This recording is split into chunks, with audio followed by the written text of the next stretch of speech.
Esse texto de Efésios 4 é uma abordagem do apóstolo Paulo acerca do fato de que Deus ele cuida da sua igreja. E Deus cuida da sua igreja usando pessoas diferentes de formas diferentes, e usando pessoas diferentes de formas diferentes por meio de diferentes dons. É assim que Deus vai cuidar da sua igreja. É isso que Paulo está dizendo em Efésios capítulo 4. Deus, por sua graça e misericórdia, Ele sempre está cuidando da igreja. Quem cuida da igreja é Deus, né? Só que Deus vai fazer isto usando pessoas que são pessoas diferentes, são pessoas que têm formas diferentes de Deus usá-las, e são pessoas que têm diferentes dons.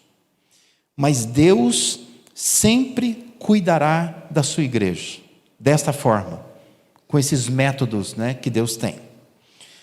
Toda essa organização de Deus visa o aperfeiçoamento, diz o texto aí, de cada cristão, que consequentemente vai melhorar o desempenho do serviço de cada cristão. E por certo, isso vai possibilitar a edificação do corpo de Cristo, que é a meta final de Deus, né? Deus quer que o corpo de Cristo seja edificado, que cresça, seja bem construído, bem formado. Então ele se utiliza desse método. A regra é simples, né? É um aperfeiçoamento. Deus então quer que os crentes se aperfeiçoem, é isso que Deus quer. Então há um aperfeiçoamento que vai melhorar o serviço, que vai resultar na edificação. É uma regra simples, né? Na verdade Deus é simples, né? Deus, Ele quer que seja dessa forma. Então o que Deus faz? Deus escolhe pessoas, essas pessoas vão aperfeiçoar outras pessoas. Essas pessoas elas vão desempenhar bem o serviço, então com excelência, porque elas foram aperfeiçoadas, e com isso o corpo cresce, né? Há uma edificação do corpo. Se a gente fosse comparar como Paulo faz em Coríntios com o corpo humano, é mais ou menos isso, né? Quando a criança nasce, você alimenta bem a criança, não é isso? Você ensina direitinho a criança desempenha bem as suas tarefas, ela cresce, vira um adulto saudável. É isso que Deus faz com a igreja, né? É coisa simples, é isso que Deus quer fazer. Quer que nós, como crentes, não estejamos estagnados, mas a gente possa nos aperfeiçoar. Aperfeiçoando a gente faz melhor, fazendo melhor, a igreja cresce. Essa é a fórmula simples que Deus tem. A igreja, ela pode envolver pessoas em muitas atividades. Mas a questão é que a igreja, ela pode criar uma agenda cheia de programações. Com muita coisa para se fazer, mas sem transformar as pessoas da igreja em pessoas que são genuinamente servas de Deus, ou sem fazer dessas pessoas verdadeiros discípulos de Jesus, ou para Jesus. E esse tem sido um problema dos nossos dias, porque a igreja, ela acabou se tornando uma agenda. Então, parece-me que o bonito da igreja é você ter na placa da igreja, ou no boletim da igreja, um monte de horário de um monte de coisa, quase que não cabendo na placa, quase que não cabendo no boletim, que é muita coisa, né? E assim, as igrejas, elas se medem muitas vezes por isso. Tem cultos, tem uma escola bíblica, tem encontro de homens mais velhos, tem encontro de meninos, tem encontro de mulheres, tem encontro de mulheres jovens, né? Tem encontro de casais, está quase separando, tem encontro de casais mais velhos, tem encontro da terceira idade, por aí vai, né? Já viu? E a igreja vai inventando um monte de coisa. E muitas igrejas entendem que quando elas têm uma agenda extensa, é uma igreja saudável. Só que a igreja, ela não pode viver criando atividades simplesmente para ocupar as pessoas. Porque dá a impressão, não estou dizendo que seja, mas pode ser, que esteja distraindo as pessoas, enrolando as pessoas, né? Te fazendo não pensar em nada, a não ser nisto, em ficar enfiado em alguma coisa na igreja o tempo todo. Só que ainda assim, as pessoas elas acabam enfiadas na igreja, elas acabam tendo uma agenda muito conectada com a igreja, estão sempre lá, sempre participando de alguma coisa. Mas apesar de tudo isso, essas pessoas não estão envolvidas num movimento que seja para a glória de Deus, e não estão envolvidas num movimento que é para o próprio bem delas. Porque são pessoas estressadas, cansadas, pessoas que não conseguem vencer os seus próprios pecados, pessoas que não estão crescendo, não são maduras, têm problemas sérios na família. E no final das contas, você começa a pensar assim, para que serve tudo isso? Por que você envolver a igreja numa roda de coisas, onde as pessoas participam dessas coisas todas, mas no final das contas, o que elas estão aprendendo? Às vezes, se não nada, quase nada, né? Porque a vida não sai do lugar, a vida é a mesma. Então passa a ser algo meio que sem função. Mais uma vez, é bom a gente recordar o porquê que uma igreja existe segundo os fundamentos bíblicos. Uma igreja existe para amar a Deus. É isto. Nós existimos como igreja porque a igreja, ela ensina as pessoas a amarem a Deus.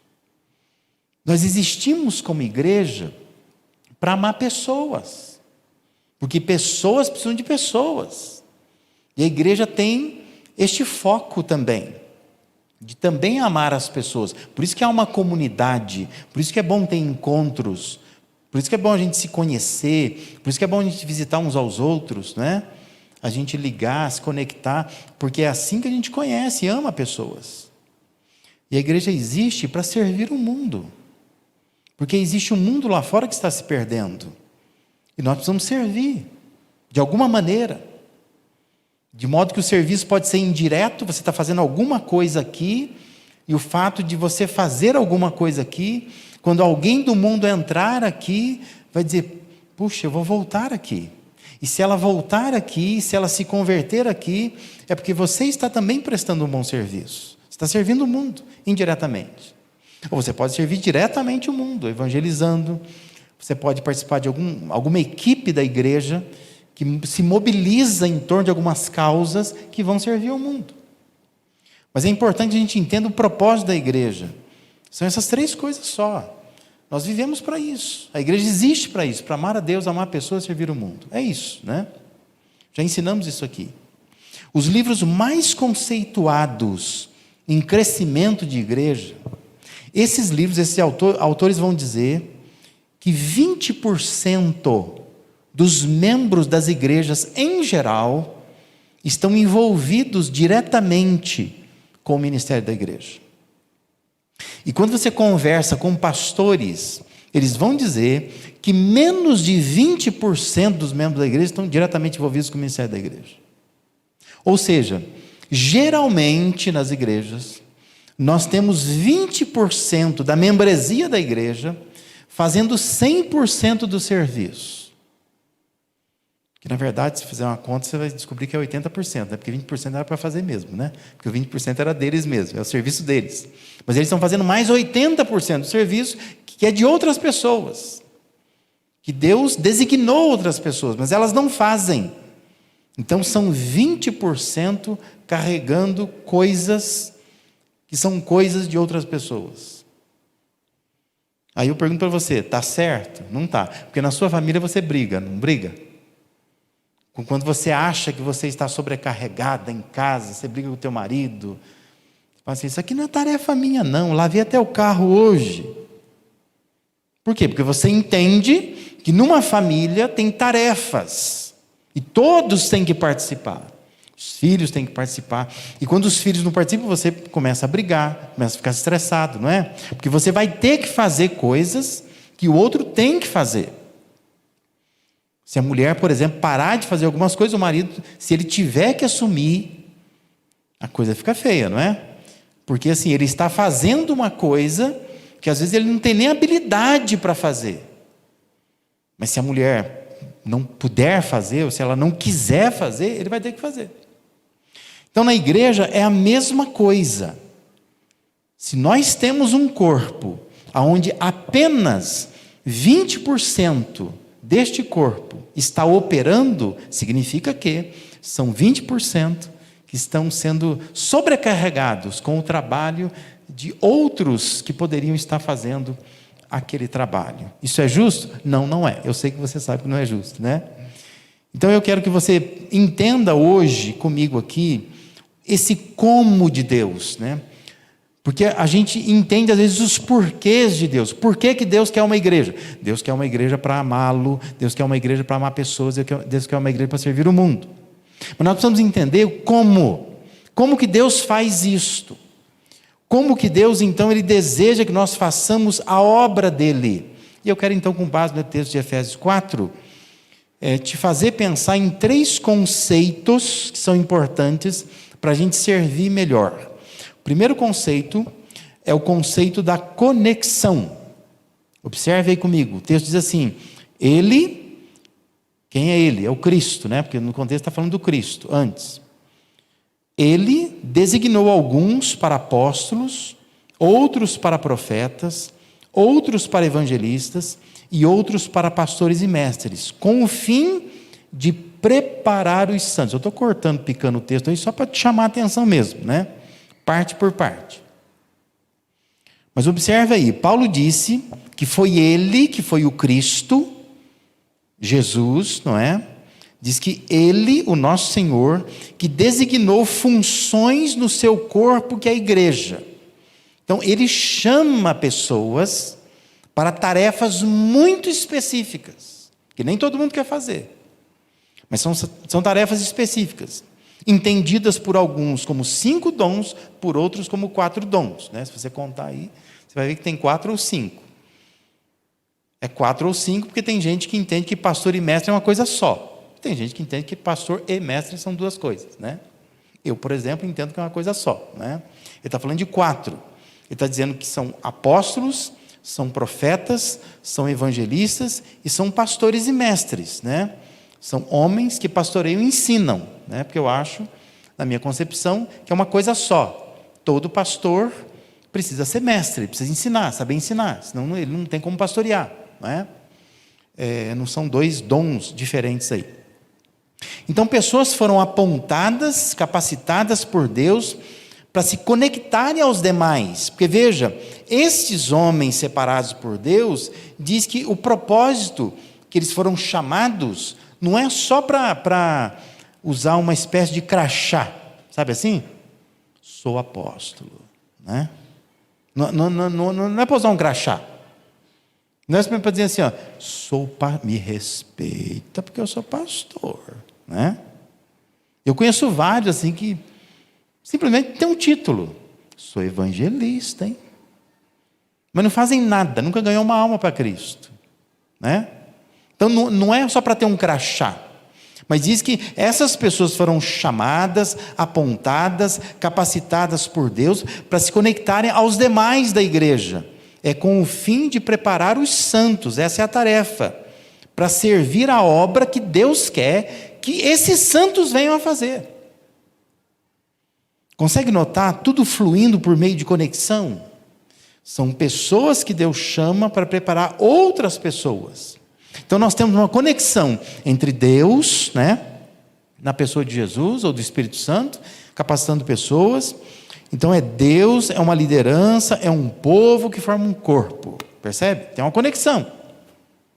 Uma coisa que vem lá de cima e que volta para cima, porque é para a glória de Deus no final das contas, né? Para que o corpo seja edificado. Então, um conceito importante a se entender quando você quer pensar em servir a igreja é o conceito de conexão. Não se serve desconectado. Conexão é importante. Nós servimos a Deus porque Deus chamou pessoas, é Ele quem chama e capacita. Ele também capacita essas pessoas e chama para que elas preparem outras pessoas. E as pessoas preparadas por Deus, então, vão servir no corpo e, por fim, então, vão glorificar a Deus por causa disso. Mas é importante entender conexão.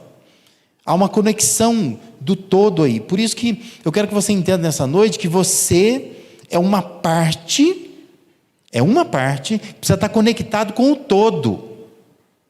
Porque se você não entender esse conceito de conexão, você não entende a importância disso. Porque tem gente que acostumou por tradição, porque foi mal ensinada, mal discipulada, que ela passa pela igreja, né? Então ela entende assim que igreja é uma coisa que, de vez em quando eu dou uma aparecida lá, eu vejo como é que vão as coisas, né? Hoje tem online, eu dou uma acessada. Mas ela não está conectada com a igreja de fato. Ela participa, né? Ela se envolve em alguma medida, mas ela não faz parte da igreja de fato. Então é importante entender o que Deus quer. Deus quer que você, como uma parte da igreja, esteja conectado com esse todo da igreja. Porque tem gente que fala assim, pastor, mas não sei o que fazer na igreja. Não sabe porque nem vai na igreja, né? Porque se você vai, se você se envolve, você acaba descobrindo o que você vai fazer. Porque você está ali, você está presente. Sempre tem alguma coisa para fazer, né? E não é só uma coisa de serviço técnico, tem coisas a serem feitas ao longo da semana, né? Quer perguntar para mim? Pergunta. Só perguntar, né? Manda um WhatsApp para mim para você ver se eu não vou te responder dizendo que tem coisa para fazer, né? Eu sei o que tem para fazer. Mas sempre há alguma coisa para fazer. Mas nós precisamos entender o conceito de conexão. Veja como Paulo escreveu aos Coríntios, na primeira carta aos Coríntios, capítulo 12, verso 26 e 27, olha o que ele diz lá. Ele diz assim, quando um membro sofre, todos os outros sofrem com ele. Quando um membro é honrado, todos os outros se alegram com ele. Ora, vocês são o corpo de Cristo, e cada um de vocês, individualmente, é membro desse corpo. Consegue entender? Paulo não está dizendo que nós temos que ser o corpo de Cristo. Não, ele está dizendo que nós somos o corpo de Cristo. E ele está dizendo que, individualmente, cada um de nós é membro desse corpo. Então, você é uma parte que precisa estar conectada com o todo. Que essa linguagem que Paulo vai usar de corpo, ele insiste nela muitas vezes no Novo Testamento, porque ela é interessante e ela é claramente compreendida. Você tem um corpo, o seu corpo é todo conectado. Você não está dormindo lá de manhã, aí quando você olha de manhã, onde que está meu pé? Meu pé já levantou, foi fazer café. Não vai. Cada parte do seu corpo está conectado com o seu corpo, não é? Se você está com uma dor de cabeça, mas dói tudo, dá uma indisposição geral, não é? Se você machuca um dedinho do pé, você não consegue andar direito, você tem uma série de limitações, porque afetou o corpo inteiro, né? Às vezes até questões como humor, né? Parte psicológica, afeta. Por quê? Porque é um todo. Então entenda isso, conexão. Se você quer entender o que é servir a Deus na igreja, você precisa entender o conceito de conexão. Você tem que estar conectado com a igreja. Você é uma parte, precisa estar conectado com o todo. Nesta conexão, você está fazendo algo que beneficia o corpo inteiro. Por isso que é importante você pensar, começar a pensar em como que eu vou servir, aonde que eu vou me envolver no serviço. O segundo conceito que eu quero que você entenda nessa noite é o conceito de construção. Olha lá o que Paulo continua dizendo em Efésios 4. Ele diz que aqueles homens, então, chamados, capacitados por Deus, eles estão nessa função para preparar os santos para o desempenho do seu serviço, da sua obra. Ele diz que é para preparar, então, esses santos para a obra do ministério, para que o corpo de Cristo seja edificado ou construído.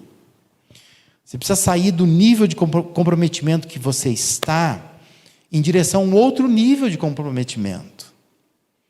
Porque essa é a coisa mais saudável, né? Quando você começa a subir degraus. A tendência de muitos cristãos é descer degraus, não é?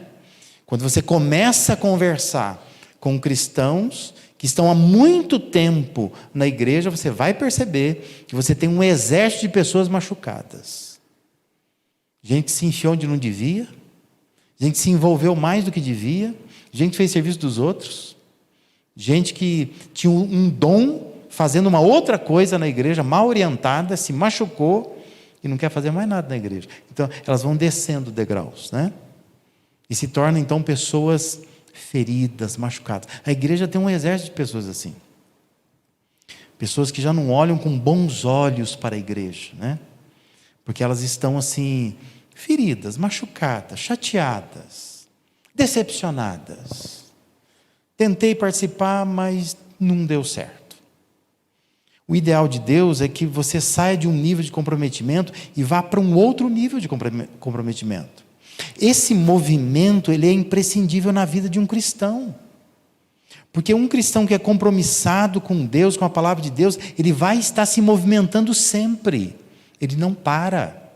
Ele vai subindo degraus, ele se envolve cada vez mais. E igrejas saudáveis são igrejas que envolvem os crentes nesse movimento. Nós precisamos envolver.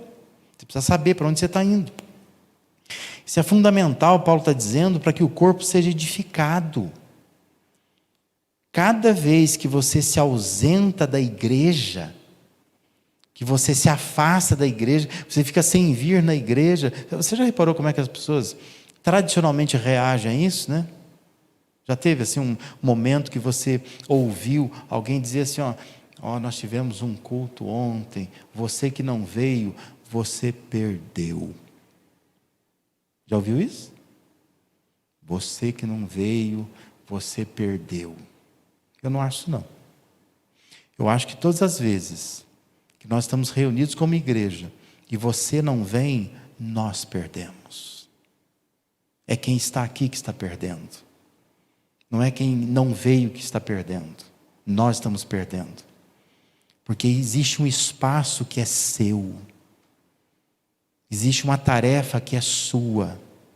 E quando você não está aqui, a igreja está perdendo. Nós estamos perdendo. Por isso que é importante o conceito da construção. Entender que você está ajudando a construir uma igreja. Você edifica o corpo de Cristo. É como se a gente estivesse carregando, né, algo gigantesco. E nós estamos distribuindo esse peso por todos nós. E quando você tira a mão, se alguém não der conta, né, aquele cantinho vai pender.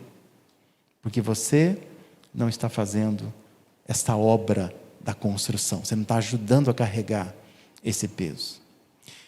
Importante entender isso. Observe que Pedro escreveu em 1 Pedro 2, versos 4 e 5. Ele diz assim: à medida que se aproximam dele, a pedra viva, rejeitada pelos homens, mas escolhida por Deus e preciosa para ele, vocês também estão sendo utilizados como pedras vivas na edificação de uma casa espiritual, para serem sacerdócio santo, oferecendo sacrifícios espirituais aceitáveis a Deus por meio de Jesus Cristo. Sabe a impressão que eu tenho muitas vezes? É que nós não sabemos quem nós somos. Nós não sabemos quem nós somos. Deus nos olha de uma forma que nós não olhamos. Porque Deus está nos olhando desta forma. Deus está achando assim que nós somos pedras vivas numa construção que é dele. Por isso existe um todo que precisa de cada parte. Entenda isso. Existe um todo que precisa de cada parte. E quando você não está fazendo a sua parte, você não está ajudando a construir. Olha lá o que Paulo diz na sequência do capítulo 4 de Efésios, versículo 16. Ele diz: dele todo o corpo, ajustado e unido, pelo auxílio de todas as juntas, cresce e edifica-se a si mesmo em amor, na medida em que cada parte realiza a sua função. Você já mexeu com obra? Reforma de uma casa? Uma construção? O que não pode faltar para o pedreiro? Material, não é? Ele fala assim: ó, não me deixa faltar material. O que eu peço, preciso de material. Entenda que eu e você somos o material nesta obra de Deus. Não deixa faltar material nessa obra de Deus. Não deixa. E o material é você. Você é uma pedra viva na construção de Deus. Não deixa faltar isso na construção de Deus. Eu não sei o que você pensa a respeito de você mesmo, mas talvez você pense assim: nossa, eu fico vendo esse povo cantar na frente. O povo que canta bem, né? Eu vejo esse pessoal que toca instrumento. Ah, mas eu queria tocar um instrumento assim. Eu vejo o irmão orando na frente. Ah, mas que voz aquele irmão tem, né? Eu vejo o pastor pregando. Eu queria falar como pastor. Você pensa assim: eu não sei fazer nada disso. Então eu não sei por que Deus me chamou, né? Por que eu faço parte de uma igreja? Mas entenda, aos olhos de Deus, você é uma pedra viva. E você precisa dizer isso para você mesmo: eu sou uma pedra viva. Deus tem uma função para mim no seu corpo. E eu não posso deixar faltar esse material na construção de Deus. Porque com certeza a igreja será edificada, está sendo edificada, também se utilizando dessa pedra viva que sou eu. De modo que, se eu não estou ocupando exatamente aquele lugar, pode ser que a igreja está um pouco deficiente exatamente naquilo. Porque Deus me chamou também, Deus também me capacitou, e eu preciso então entender o que Deus tem para mim, para que eu possa ser uma pedra viva nessa construção, nesse edifício que Deus está edificando. Amém? E um terceiro conceito que eu quero que você entenda é o conceito do crescimento.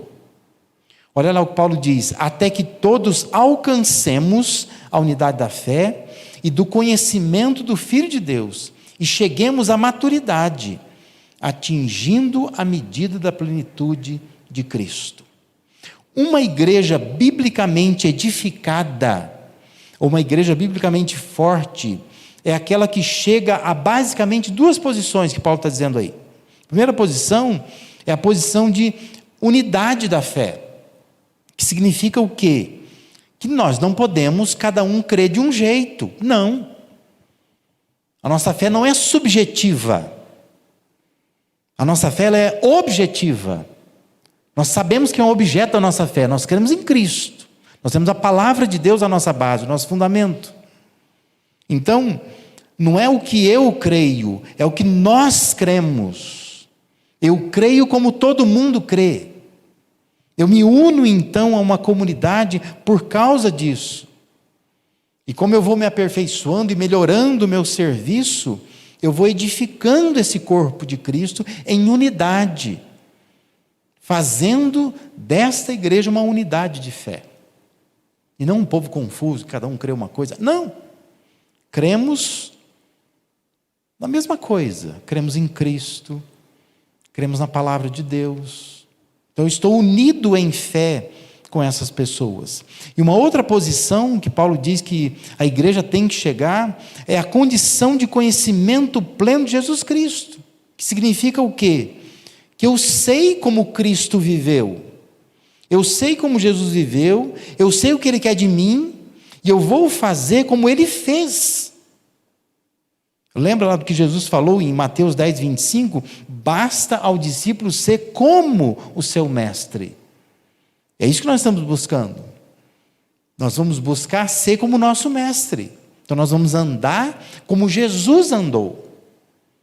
Então esse é o pleno conhecimento de Jesus Cristo. Eu sei quem Ele é, eu sei o que Ele viveu, eu sei o que Ele fez por mim, e eu vou viver como Ele viveu. A igreja tem que chegar nessas duas posições. Uma fé só nós temos. E nós temos total, pleno conhecimento de Jesus Cristo. A gente conhece Jesus Cristo. Não temos dúvidas de quem Ele foi, o que Ele fez, o que Ele nos torna, o que Ele nos tornou. E como que eu posso então viver como Ele viveu, imitar a vida que Ele teve. Esse é o pleno conhecimento de Jesus. A maior parte dos cristãos se apoia numa única experiência na vida cristã. E parece ser uma incapacidade das igrejas. As igrejas conseguem trazer as pessoas até o culto. Então, as pessoas entram no culto. Aqui, às vezes, elas ouvem a palavra, elas entendem que são pecadoras, elas se rendem aos pés de Cristo, elas são convencidas pela própria igreja que elas precisam descer as águas do batismo, então elas fazem isso, elas se batizam e só, né? Boa parte dos cristãos só faz isso, e boa parte das igrejas tem como meta isso. Por isso que é um vício que nós temos, né? E um vício pernicioso. Quando a gente encontra com alguém, a pessoa fala assim, quantos membros tem a sua igreja? E o que isso interessa? É um vício que nós temos, achar que a gente tem que quantificar os membros da igreja. Porque não se pensa em qualidade, se pensa em quantidade. E as igrejas trabalham em torno disso. Quanto nós vamos batizar esse ano? Tem que botar esse povo dentro d'água. E aí então você pega e batiza as pessoas e pronto, né? Agora, pense comigo uma coisa simples. Foi o que Jesus ensinou? Não foi o que Ele ensinou. Se você ler Mateus 28, você vai descobrir que Jesus não ensinou isso. Jesus ensinou que é para ir, que é para fazer discípulos de todas as nações, que é para realmente batizar essas pessoas, mas depois Jesus disse que é para ensinar essas pessoas a guardar todas as coisas que eu vos tenho ensinado. A maioria das igrejas não estão fazendo isto.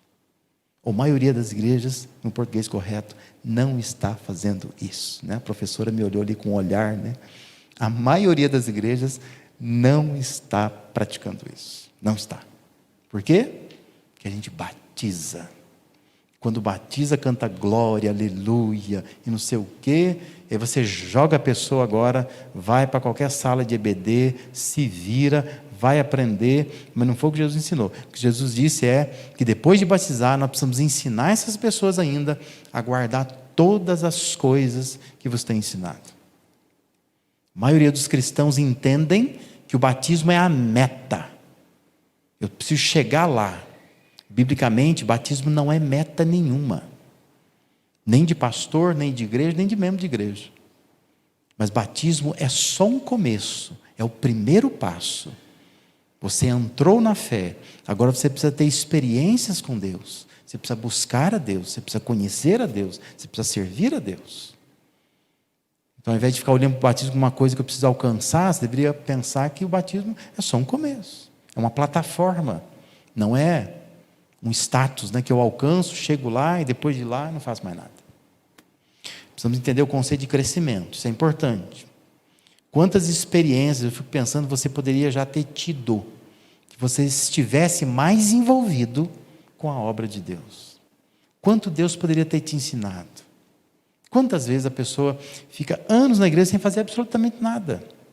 Quando ela faz, ela diz, puxa, melhor ano da minha vida. Que eu cresci, eu busquei, eu senti a responsabilidade, eu me aperfeiçoei, eu tive que tentar melhorar. Como que Deus usou uma função simples, às vezes, para ajudar a pessoa a crescer. Crescimento é algo importante. Olha o que Paulo diz na sequência. Ele vai dizer assim, o propósito é que não sejamos mais como crianças, levados de um lado para o outro pelas ondas, nem jogados para cá ou para lá por todo vento de doutrina e pela astúcia e esperteza de homens que induzem ao erro. Antes, seguindo a verdade e amor, cresçamos em tudo naquele que é a cabeça, Cristo.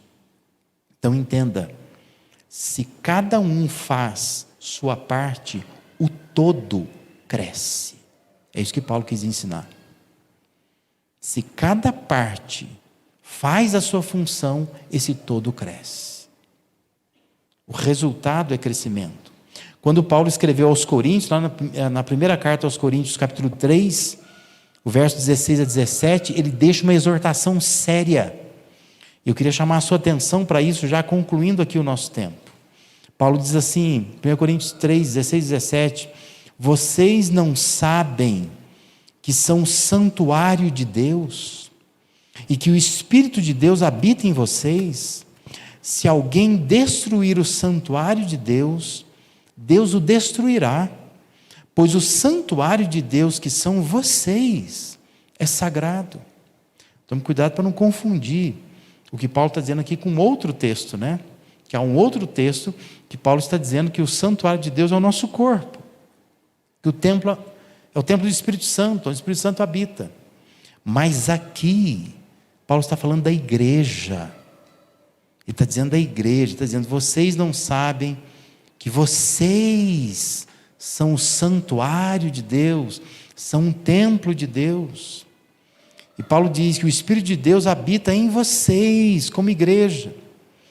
Aí ele diz, se alguém destruir o santuário de Deus, Deus o destruirá. Pois o santuário de Deus, que são vocês, é sagrado. A igreja para Deus é espaço sagrado. E nós precisamos lidar com muita responsabilidade com a igreja. Isso é uma exortação séria que Paulo fez. Num mundo, numa época onde reina o culto a si mesmo, né? O individualismo, a disputa por poder no seio da igreja, Deus nos encoraja a nos unirmos e a nos preocuparmos com o seu corpo, que é a igreja. Porque a igreja é a noiva de Cristo. E Paulo está dizendo, igreja é coisa séria. Igreja é espaço sagrado. Deus considera um santuário a Ele. Não esse lugar aqui ou qualquer lugar, mas nós como povo. Deus diz, o Espírito de Deus habita entre vocês e vocês precisam levar isso a sério. Não destrua a igreja de Deus, porque Deus está dizendo que Ele vai destruir a vida da pessoa quando ela faz isso. Não faça isso. Porque, claro, Deus ama a sua igreja, Deus quer ver a sua igreja se edificando, crescendo cada vez mais. Lembre-se, Deus cuida da sua igreja usando pessoas diferentes, de formas diferentes, por meio de diferentes dons. É assim que Deus vai cuidar da sua igreja. Mas lembra, Deus cuida da sua igreja. É Ele que cuida. E Ele vai cuidar por nosso intermédio. Por isso, se interesse, se prepare, se envolva, para que esse cuidado de Deus para com a sua igreja passe também por sua vida. E passando por sua vida, Deus possa usar a sua vida para cumprir os objetivos dEle. Mas se disponha, se coloque diante de Deus. Eu queria te convidar para você orar essa semana. Ore por isso. Peça a Deus, Deus, me mostre qual é a minha parcela, aonde que eu atuo na igreja. Para que nós não tenhamos 20% envolvida, mas tenhamos 100%. Todos fazendo alguma coisa. Claro que vai todo mundo cantar, não vai todo mundo tocar, né? Não vai todo mundo dar aula, não é isto. Mas todos farão alguma coisa. E essa coisa que fizer vai ajudar o todo a crescer para a glória e para a honra do nosso Deus. Amém?